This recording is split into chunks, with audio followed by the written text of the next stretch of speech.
Hello, madam. Good Hello, evening. can you hear me? Yeah, we can hear you. I'm not able to hear you.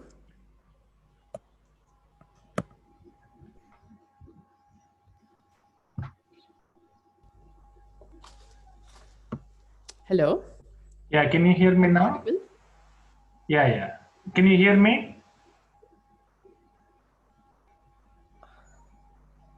Am I audible? Yeah.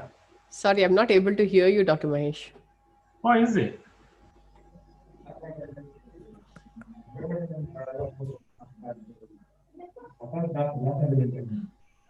Raman, am I audible? Yes, you are audible. We can But hear you. I'm unable to hear what you are saying. So as long as at least I'm audible, we can get started. Yeah, you Thanks. can't hear. Yeah, you can't hear me as well. You can let me know when you want me to share the screen. Yeah, We have Share the already reached screen? a time Good. now. Yeah, we can. Okay. But surprising. What about other people? Can you hear me? yes, Mahesh, we can hear you. We can hear Okay, Sunita. fine. Okay, it's already time up. We will start with the session. I hope we can do that, sir. Can we start now? My screen is yet to show me it is shared. I see the sign it is sharing, but I'm still waiting for my screen to pick up. Are you able to see the screen? Yeah? Good. Yeah. All right. So So good make evening, it everyone. full screen, And madam. once again, thanks for this excellent opportunity for this interaction. Today, we're going to be looking at two aspects. One is we are initiating our discussions with AMR because AMR is one topic that I will be covering in more than 2 or 3 sessions. This will be the first one. This is a primer session on this. And linking it to the current issue, which is COVID. So how are we managing this, or how should we be managing this double-edged sword of AMR and COVID? So that's the topic. So, okay, I have to, right. So the objectives of this session are to acknowledge where we are now with COVID-19. So as of now, globally, where do we stand? Where are we in India, and what's happening in Karnataka? And along with this, it is to identify the role of AMR in the context of the antibiotic discovery void. So this is a term that has been extensively used for the last 40 years. And we need to be more aware of this term and its implications now, because with COVID and with all the other diseases that are now going to increase because of the simple reason that the healthcare professionals have been completely diverted to deal with COVID. So whether we look at our ASHA workers or all the other auxiliary health workers who were taking care of all the national health programs, now the focus is definitely not on any of this, including tuberculosis. So especially in the context of tuberculosis, we will have to look at why do we need to start paying attention to the antibiotic discovery void. The third objective of this session is to recognize the public health aspects of COVID-19 pandemic. So here I'll be touching upon an aspect where you may start wondering, all right, we are in pharmacy practice, we are in clinical pharmacy, we are the people who should be looking at ward rounds, etc. Why are we now suddenly talking about public health, or why are we talking about individual responsibilities and civic responsibilities? So this is for us to have a more integrated approach, because with this pandemic, we will have to connect the dots between what is this current pandemic, how do we use this opportunity to prepare ourselves better for the future challenges in health sector, what is the public health impact that this has, and therefore, as individuals, as citizens, what are our civic responsibilities? So this is one very important aspect that I strongly feel we should be covering.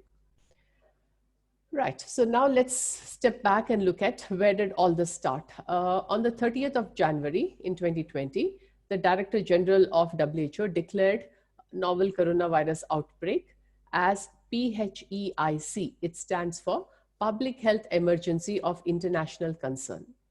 Now, when this declaration comes from the WHO, it means it's the highest level of alarm. And this happens when it's a pandemic, when the impact is at a massive level. So that's what happened. So we started literally holding our breath and waiting for things to start changing from the 30th of January 2020. Today, on the 27th of August, it is time to look back and reflect and understand, where do we put our focus? What do we learn different? What do we learn better? Where do we understand how to identify the gaps in our healthcare systems? And how do we address those gaps? What are our roles? So these are certain phases of life where we have the pleasure of reflecting, because we have no other option. Otherwise, we are generally running the race. We are generally juggling as many balls as we can. And with all that multitasking, there is absolutely no time for reflection. So the one thing that we have to focus on is, if WHO gave this highest level of alarm, and 8 months down the line, we're still struggling and we are still understanding what else do we need to know to manage this condition, then we really have a long path to go, and we have a lot of learning to do. So we better be good students at this point of time. And this is where I've given you the link. If you go to the WHO website, in a very succinct manner, they explain what has WHO's COVID-19 response been, how are things happening, and where are we heading with this. Right. So now next we look at what are the WHO updates. So I've given you the link here. If you go to this web link, it talks to you about the COVID-19 situation global dashboard. So what is the latest data on the COVID-19, as well as the COVID-19 situation reports. So WHO is releasing this situation reports regularly, and that's what you find there. And this is something that's important to be aware of as healthcare professionals. The least that we should know is, what are the basic things that are happening with this pandemic, and which are the best web links from where we can get those updates. So the next best web link for us to get the update is the Johns Hopkins Coronavirus Resource Center. So this is the information as of today. It talks to you about the global cases, how many cases we have in the world. It shows that India stands third in this list when it comes to the global cases by country and region. So USA, Brazil, followed by India, and then Russia and South Africa. So yeah, so it is surprising. You know, we talk of BRICS countries from wherever it has started. Now look at where it is spreading, and the country of origin is not on this list at the top, you know, top 10 or top 15 countries that we're looking at. So that's something that we need to understand. What lessons do we need to learn from the BRICS countries? And if you look at the global death rates, this is the total death rates there. And you have, again, India, which is at the 4th position there. So we are running this hard race, and we seem to be right on top there.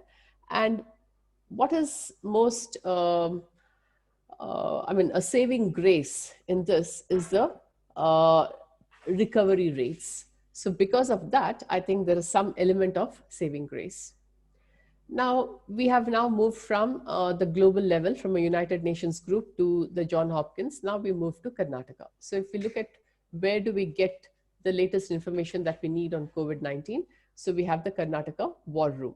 So in the Karnataka War Room, you have 2 sections. One is the BBMP War Room Bulletin. Now, because Bangalore is one of the major centers for COVID in Karnataka, that's why the Bangalore has its own War Room Bulletin. And then we have the Karnataka State COVID-19 Dashboard. So here we can get this information, and I've given you the link for the War Room. So if you look at yesterday's update from the Department of Health and Family Welfare in Karnataka, this is the media bulletin that is released by the government of Karnataka. And they talk to us about how many discharges happened today. So we are talking about yesterday's details, 26th of August. There were 7,249 discharges. It talks about the total discharges that has happened since it started. How many new cases have been reported? What is the total active cases? The new COVID deaths, total COVID deaths, death of COVID positive patient due to non-COVID causes, total positive cases admitted in ICU. So this is what happens with respect to the media bulletin. Now, what we also see here is how they are tracking, tracing, treating. So the 5 C's that we hear a lot about in Karnataka. So the number of passengers screened at the airports, and it talks about each day's one as well as the cumulative one. But most important, the contacts that are traced in the last 14 days, the primary and the secondary contacts, and people in home quarantine. Now, this is the way we are able to proceed from where we started. So this is what I was telling you about. It is the 5 T's. So it is the tracing, testing, tracking, treatment, and technology to tackle COVID-19. So 5 T's is what Karnataka is following. So it's a robust surveillance system with elaborate contingency plan that is in place for limiting the spread of the disease. Now, while we are at this disease and while we are talking about pandemics, there is something that keeps bugging me all the time. It's not that, especially in Karnataka, especially in Bangalore, we didn't have this technology in place. It's not like we didn't have some of the things that we are able to do now for COVID. It's not like it was not in place. But when it comes to diseases like tuberculosis, why have we never done something like this on a war footing? Because the number of deaths that happens from TB is, so the next time I talk to you all, I will be presenting you what is happening with COVID versus what is happening with the other major killers in India. So when we look at those kind of statistics, though the deaths and other complications are extremely high in other conditions, those conditions did not receive this kind of a response from the healthcare system. Now we are somehow managing to get things done, and there is a price to be paid. So whether we look at Dr. S.R. Nagendra, who has to hang himself, or whether we look at some of the people in the police department who are hanging themselves, there are prices to pay. So consistently, as we talk about with a sense of pride, how we are dealing with this, we also have to bear in mind that a whole lot of people and families are paying the price for this. And sometimes you want to ask, whose life is it? Whose life for whom? So now let's look at the lab data. So this shows how many rapid antigen detection tests were performed and how many RT-PCRs and other methods were performed. Something to bear in mind is always about the false positive results that are possible with the rapid antigen testing. So if we look at, of course, this is not relevant to India directly, but quickly when I looked at where would I get information on the guidance for the rapid antigen testing for the SARS-CoV-2, this is a CDC document which gives an interim guidance. And it talks about how the specificity is so high and the false positive results are highly unlikely. But bearing that in mind, we still have to look at how there have been famous cases in this country where with the rapid antigen test, there were false negatives. And then when they did the PCR, that is when they could detect if the person is COVID positive or not. So that's something that we do have to bear in mind about certain limitations that we have to bear in mind. It's not like that test is the be all and end all. The second thing that we have to bear in mind is today, if the test is done and somebody is negative, it is not a lifetime warranty that they will always be negative. It's just that at that moment, that person is not showing the fact that they're COVID positive. So there is some amount of leeway that we have to start understanding about what do these tests mean.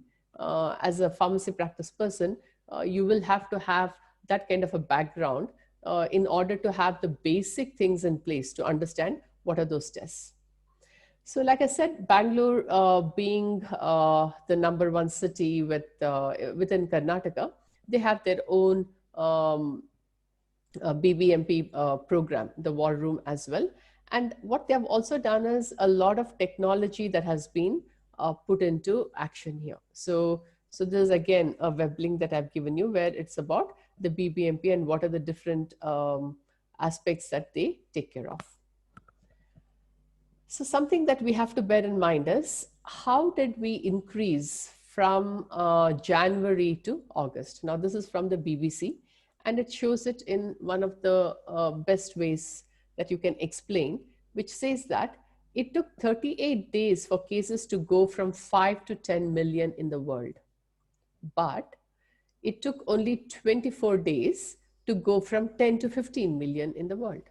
So the time that we are taking for this huge increase is reducing. That's something that we need to bear in mind. So we can't be fooling around with this disease.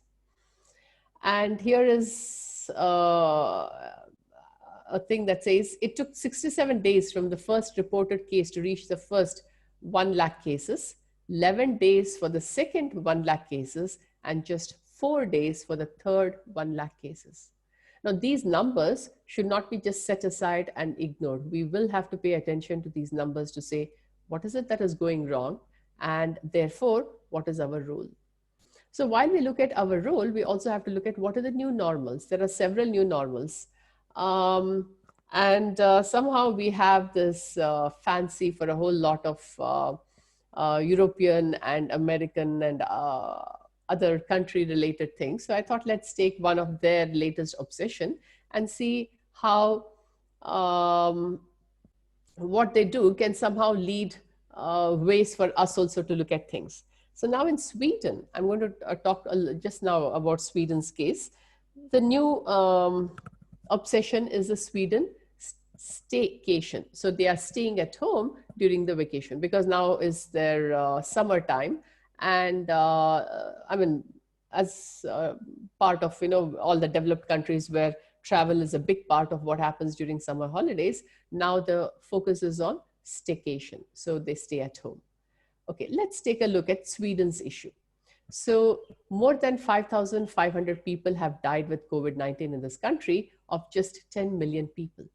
Now, it's an entire country and we're talking of 10 million people.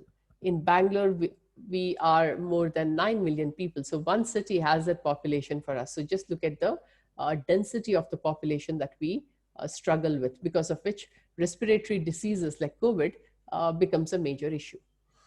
It's one of the highest death rates relative to the population size in Europe and by far the worst among the Nordic countries. Unlike Sweden, the rest all chose to lock down early in the pandemic. Sweden was one country that was pushing more towards herd immunity and pushing more towards the fact that the economy should not be shut down completely so that they don't have to go through the recession-related issues. Now, that's the constant debate between the lives and the livelihood.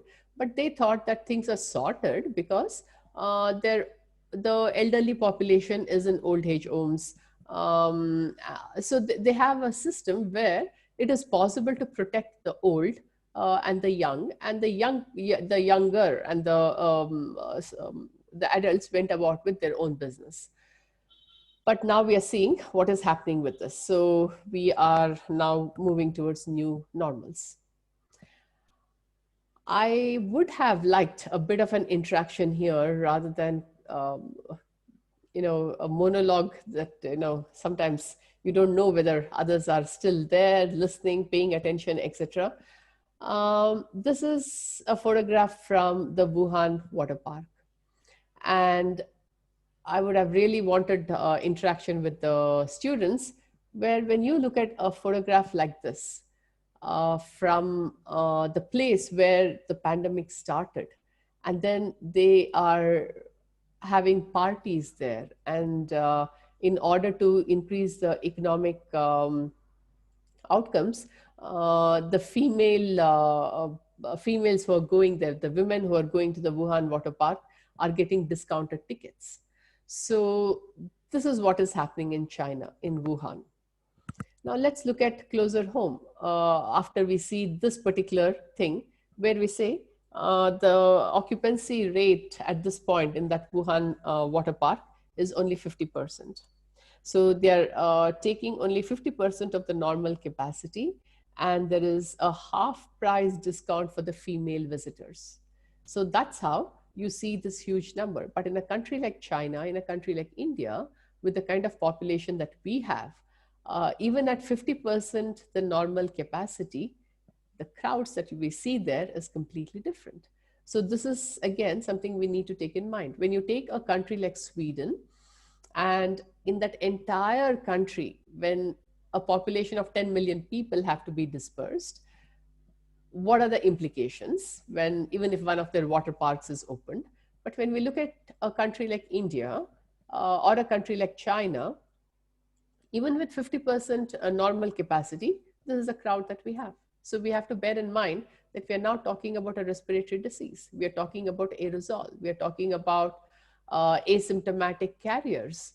So are we doing the right things? Economy has to run. Food has to appear on the plate. Families have to be functional. All of that, no one is debating about it.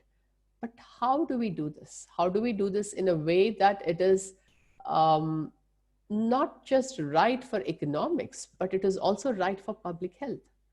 Because you can't have these kind of spaces that are filling up with people when we're talking about aerosols and we're talking about respiratory infections.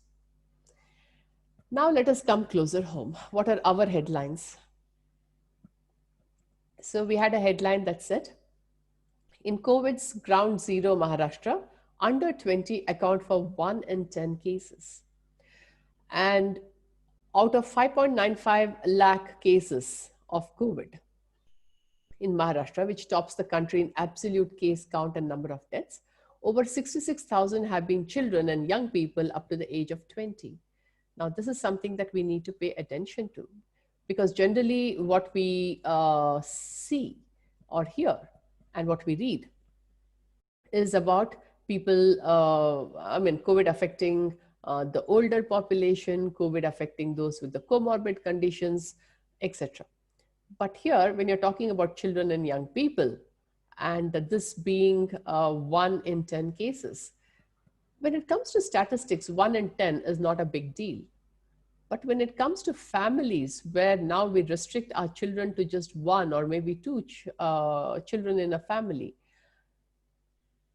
you can't even think of the consequences when children and young people up to the age of 20 are now succumbing to this. So it's time we don't just read these headlines and not understand the depth of the issue and not understand our civic responsibilities and our public health responsibilities. Something that was completely disheartening was when we saw Karnataka government reverses order, allows Ganesh Chaturthi public gatherings. Now, when the government did the right thing by banning public celebrations during the Ganeshotsav and celebrations restricted only to temples and homes, that was the right thing to do.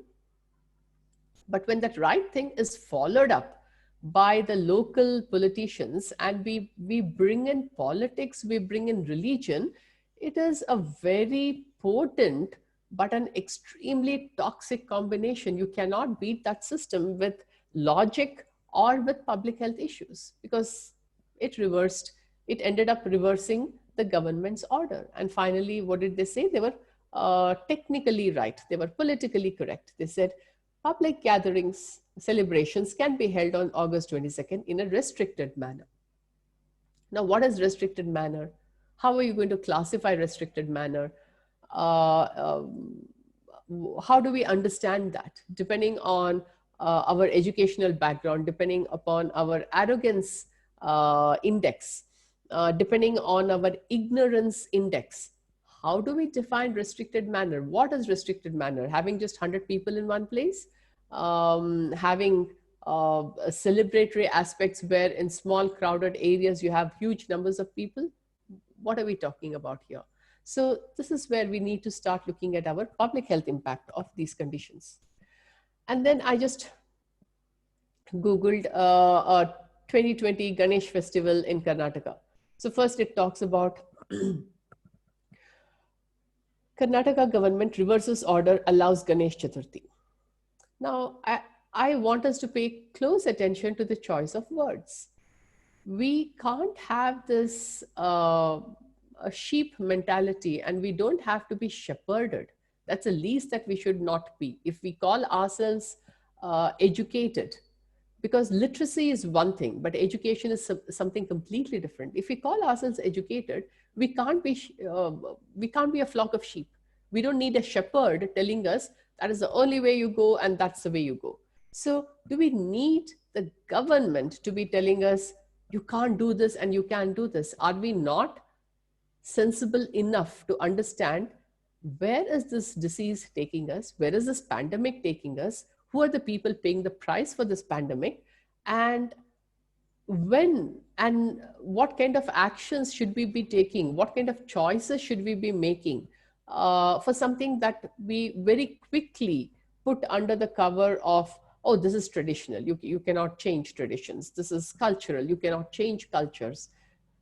There is a place for everything under the sun, but public health comes first. At least for healthcare professionals, it should come first.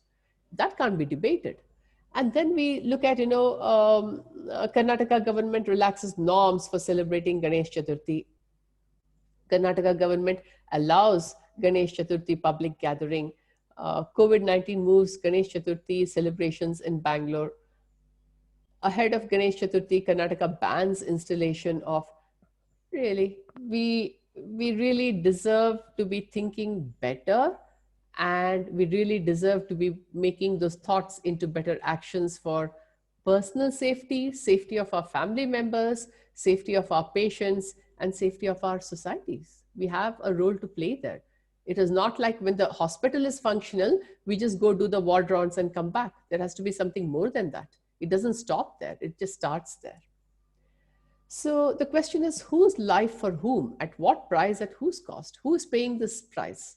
So when we look at health staff dying in India, when you Google that, and look at how many results come in 0.44 seconds. 7 doctors under 35 among 99 to have died of COVID-19. 548 doctors, nurses, paramedics infected with COVID-19. 43% of COVID patients in India who died had no comorbidities. So all of these are coming up. But what is very dangerous, but which keeps coming up, not just in India, but in all other countries, in UK, in USA, etc., is India is undercounting its COVID-19 deaths. So let's bear all of that in mind. But let us put something else in center stage. This is not about, armchair philosophy. This is not about what would be good to do, what is ideal to do. It's none of those things. It's about who is actually paying the price for this. If at all the death rates are so low, then who is paying the price for it? So who are the essential services in the government? So the staff that belong in the health departments of, departments of health, police, fire, water, electricity, sanitation, civil supplies, they all have to report to work. If you look at who are the other essential services providers, then we're looking at groceries, vegetables, milk, medicines, transport, LPG, petrol, diesel, domestic airline, airport staff, jawans, and journalists. So now, if these are the people who are out there who have to report to work, and they're the ones who are also paying the price for this, when we are not doing certain things that we should be doing, and we are ending up with more cases of COVID, and we are filling up the hospitals, and we are filling up the healthcare systems that are crumbling under that pressure, we have to look at what is the price that are paid by the staff working in those hospitals, and what is the pressure that they feel. If they have to work 8 to 12-hour shifts in PPE in such uncomfortable ways of working, and we find it so difficult to pull our mask up to the bridge of the nose and until the chin, under the chin. And we keep complaining about how breathless we feel, how uncomfortable it is, and how horrible it is. If just that much is such a problem for us, why should healthcare professionals be putting on their PPE and working 8-hour and 12-hour shifts?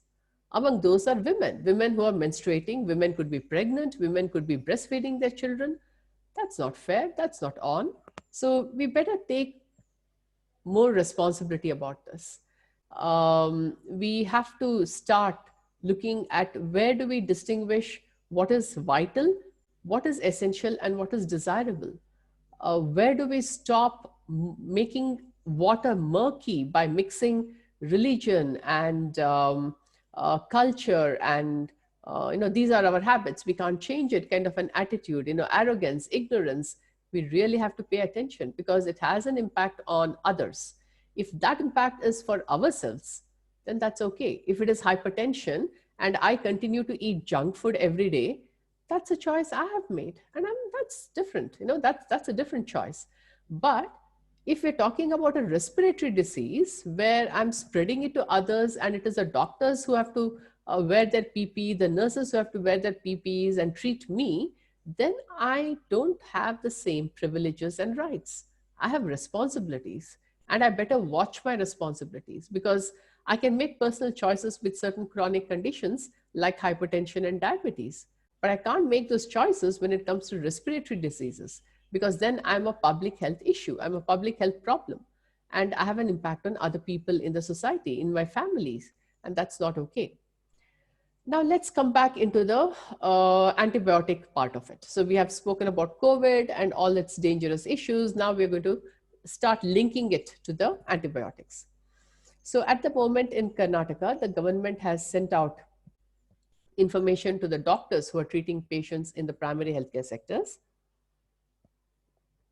And the combination of medicines to be given are hydroxychloroquine, azithromycin, Tamiflu, zinc, vitamin D, and whatever else needed.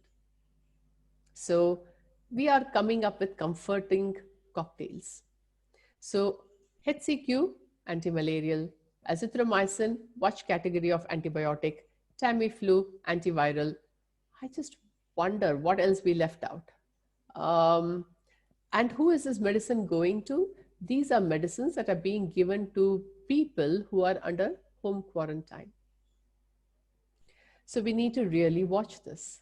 And knowing what we know about India and the number of diabetic patients and the number of patients with hypertension, cancer, obesity levels, they'll be taking another handful of medicines every single day. So now we are looking at all of these medicines being metabolized by one liver in that body in order to keep that person moving from one day to the next. What do we need to know about the discovery void? When we look at how aspirin was our first medicine, and then when we look at antibiotics, in 1928, penicillin was the first antibiotic that was discovered. After that, it was a nice curve of more antibiotics being discovered. And by mid 1950s, we had tons of new antibiotics coming into the market. But then we start seeing that slow process. And then by 1990 onwards, there has been a discovery void. So one of the organizations that talks about the implications of all of this in the area of antibiotics is the index, the Access to Medicines Index.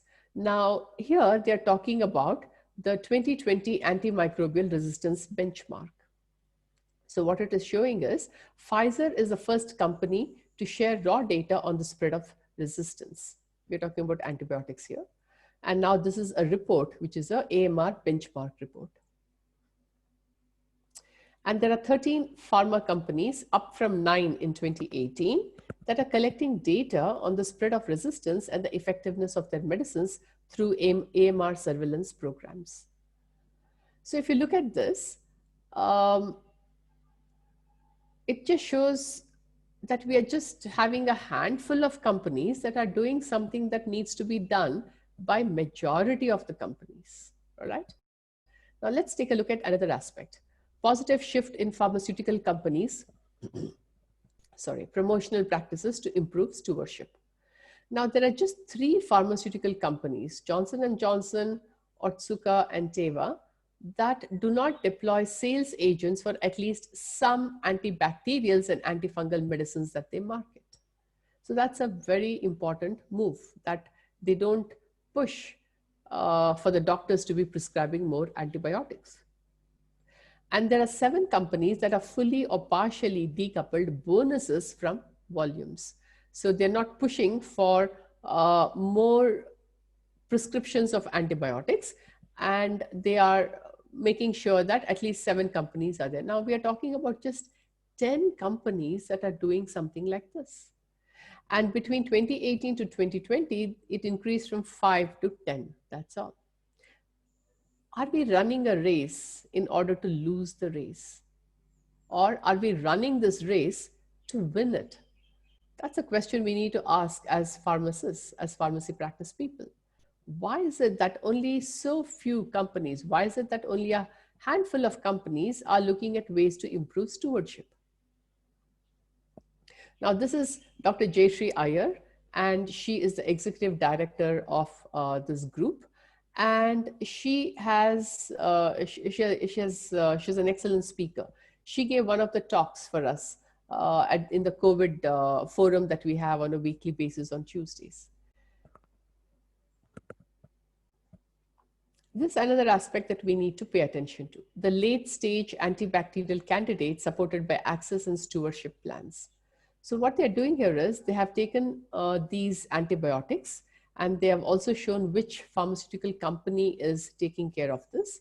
And these antibiotics are being supported by access and stewardship plans. But something that's important for us is the forgotten antibiotics supplied to the access countries. So we have to remember that there are 30 defined forgotten antibiotics, which are the older antibiotics, but they're still very effective. And the companies have companies assessed by the Access to Medicines Index have 24 such antibiotics in their portfolios. Now, of that 24, 14 tend to be used for broad range of infections. But most important, half of the 14 forgotten antibiotics are on the WHO model list of essential medicines in 2019. Which means we have to pay absolute attention to those 7 forgotten antibiotics, which are on the WHO model list, because they may be old, but they are still effective. So we need to keep using them as much as we can. Now, this is to show what is happening with respect to the forgotten antibiotics, which are the companies that are supplying it, and what is happening with respect to the access to these medicines. So this is the Access to Medicines Foundation, and that's the web link for it. Now, the reason I bring these kind of organizations and discuss about them is not only to say what is happening around the world, it is also for you to start thinking how you can start working for these organizations at some point in your career. You are not limited with your PharmD to only think of hospitals and to think of pharmaceutical industries and to think of academics. There is a big, wide world out there. And if you can start taking more interest in antimicrobial resistance, then your opportunities open up a lot around the world. So this is again another organization, MSF, Medicine Sans Frontier, which received Google grant to develop new free smartphone app to help diagnose antibiotic resistance. So there are a whole lot of programs that are happening around the world, and that's something that we need to pay attention to. Now, this is the web link for that. So the next thing is to understand, if at all we have to face this antibiotic discovery void, why are so few antibiotics in development? What is the problem? What do we need to understand? The first one is the scientific difficulty. So when it comes to scientific difficulty, antibiotics have to get to the right place in the body at a high enough concentration without being toxic to the patient. That is the first criteria.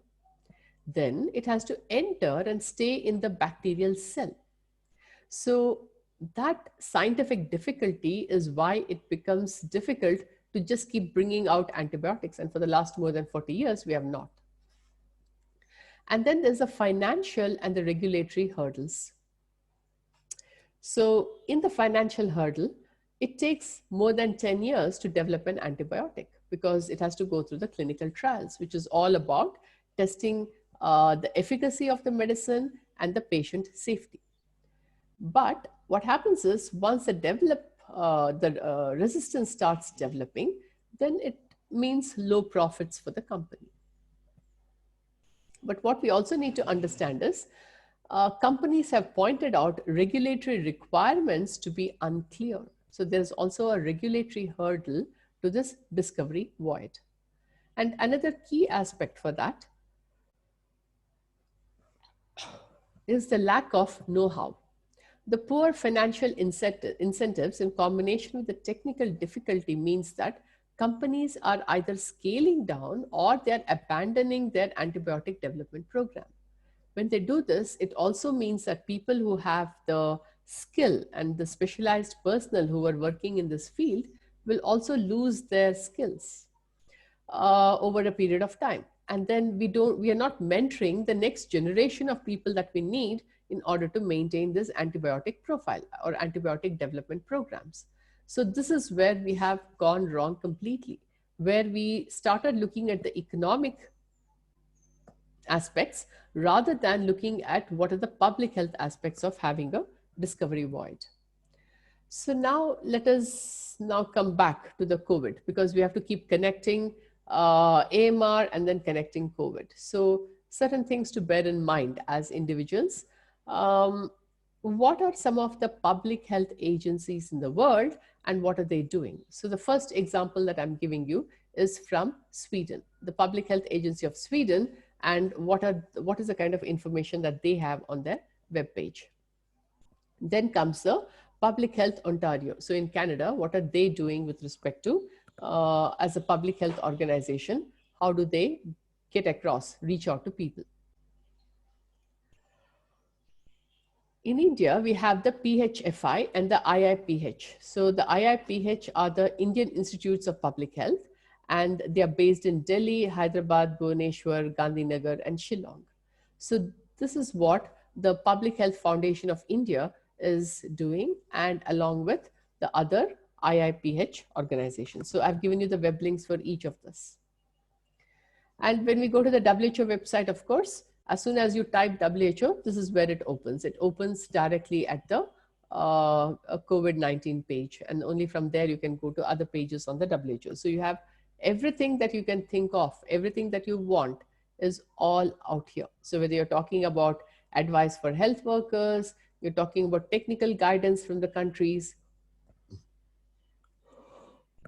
you're talking about the situation updates, or you're talking about the research and development, all of it is happening and all of it is recorded and available at your fingertips. So there is no dearth of information when it comes to this.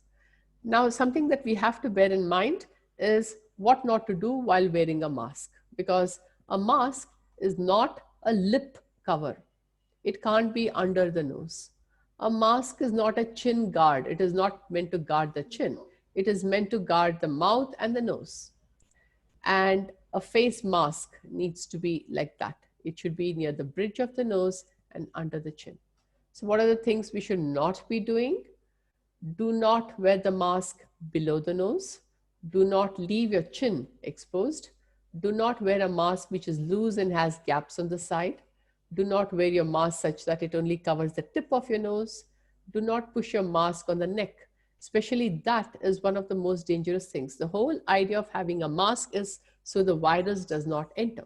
So now if the virus is on the mask and we are constantly touching the mask, pulling it down, pushing it up, pulling it down, talking and then touching our face and our eyes, what is the point in wearing the mask? We might as well not wear the mask. So these are some of the things that as individuals and as healthcare professionals, not only should we be doing, we should be making sure that our own networks are covered with this kind of an information, where our families, our neighbors, our local societies, if you're living in an apartment, etc. That is where these things need to be discussed. So make sure that the mask is always snug around your face without gaps. Do your best to tighten the loops. And every time you feel wearing a mask is so boring and such a task and a half, think of all the healthcare professionals who have to wear PPEs and who have to treat us and who have to work 8 to 12 hour shifts in order to do that. So if we think of them, then we have no reason to complain. So something to ponder as a thing to end. Every time we point one finger at someone, three are pointing at us. So this concept of the others being the main thing, time to give it up. It's all about, this is the best time to be a narcissist. It's all about I, me, myself. I as an individual, what is it that I can be doing different and better? As a professional, what can I be doing different and better? As a citizen, what can I be doing different and better? Most important, as a community change agent, what should I be doing? Whether it is our leadership, our teamwork, motivation, decision, communication, responsibility, contribution, ethics, different things. Because for each, we are all different people. For us, our priorities are different. How we express those priorities are different. So we each have to make that choice. And we have to walk the talk. We cannot be now saying, oh, the government is not efficient, or India spends so little of the GDP on health in the public sector. Time to blame has stopped. The buck stops on every table at the moment. So when it stops at my table, I have certain choices to make. When it stops at your table, you have certain choices to make. So let's start the conversation from there and the discussion from there. And now we run into trouble because until now you could hear me and we just got started. But now if I don't hear you, I don't know how to take the questions. One of the ways to take the questions would be I will keep my phone on. One of you can just talk to me over the phone or my WhatsApp, or you can type it on the chat and we can take the questions.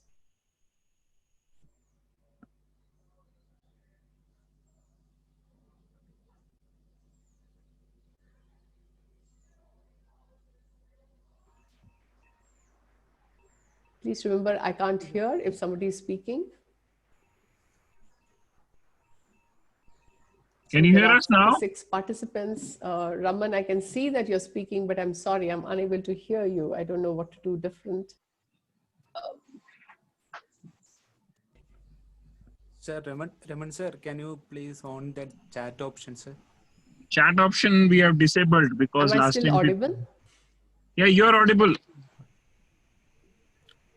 So I am audible. So now the problem is you are not audible to me. So let's have the moderator use the chat box so I can get the questions and then we can take it from there. Oh, tell her. I think tell Rini to call her up, yeah, Rahul. Yeah, okay, sir. So that she can tell her that And phone my option phone is is better. also here. So Phone either you option can is phone better. me or Okay. Rahul, you take the questions, call her up and we'll take the answer. I don't think so there will be many questions. Okay, okay, sir. Just coordinate. Number is like with I Rini. said, we don't have to have question time. It's not question time. Take home points, important points, what made sense to you, all of that can come onto the chat box and I'm happy to respond. So anybody is having question means you can raise here.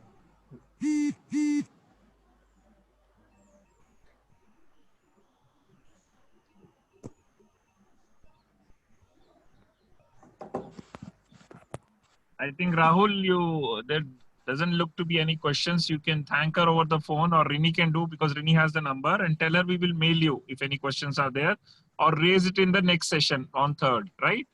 Yeah, okay, okay, sir. So that we can close the session. Yeah, fine, fine. Tell Rini to call her. Yeah.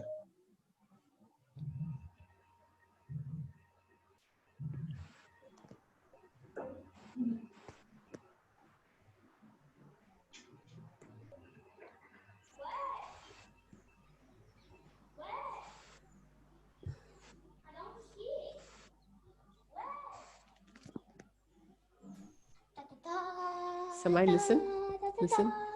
It's in a cover. Okay. Cover? What is that? Hi, Rini. Now they have not asked any questions. Okay. One question will mail you, ma'am. Sure. No problem. So we can, yeah, definitely. So hopefully in the next session, we don't have this problem, but at least I'm happy we didn't have to stop it because you were able to hear me. Yes, ma'am. Yes, ma'am. All right. Thank you so much. So we can end the meeting, right? All right. Thanks. For sparing this time with us, ma'am. No issues. Thanks then. Bye. See you next week.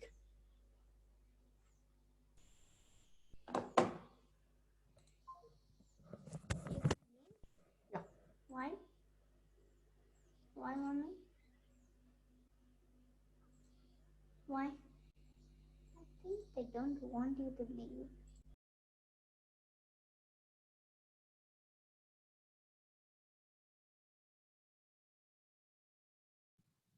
Questions, and we can't convey to Sunita as well. So anything there, you can mail us, or you can also put it up in the next session that is going to be held on 3rd of September. Thank you. Thank you all. Thank you, Mahesh and team. Bye-bye.